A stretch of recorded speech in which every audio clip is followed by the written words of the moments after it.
Ito na mga lods yung ginawa namin. So may bubong na siya, may grill. So may gate na rin. So na-tiles ko na rin yung harap. So pasok tayo. So ito, baba. Itatiles pa to. So yan, yung mga wuling. Pipinturahan pa yan. So tapos itong ginamit ito is ano to, 3/4 na tubular ito. Yan, pasok tayo sa loob. So ito yung kisame. Yung hagdan dati walang takip yan. Tinakpan namin. So tapos yung division sa hagdan.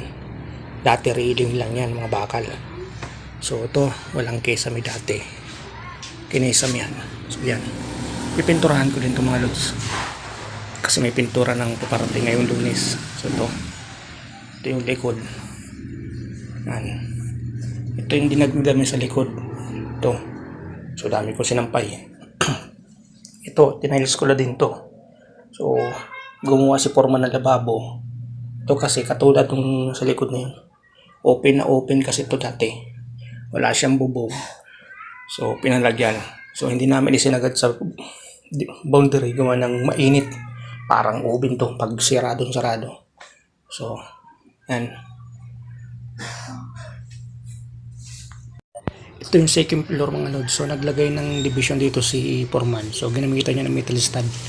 So yan, pinto 1x2 na ginamit yan ni Por. Tapos winilding. So yan, kisame. Ang baba lang yan. Yung tuktok na yan, 6 feet lang yan. Doon nasa 4 feet lang yung kanto na yan. So mamasilang ko to. Tapos ito, lahat ng uling na yan hanggang sa ibaba. Ako na plaster yan 2020. So yun lang mga lods. Share ko lang to sa inyo.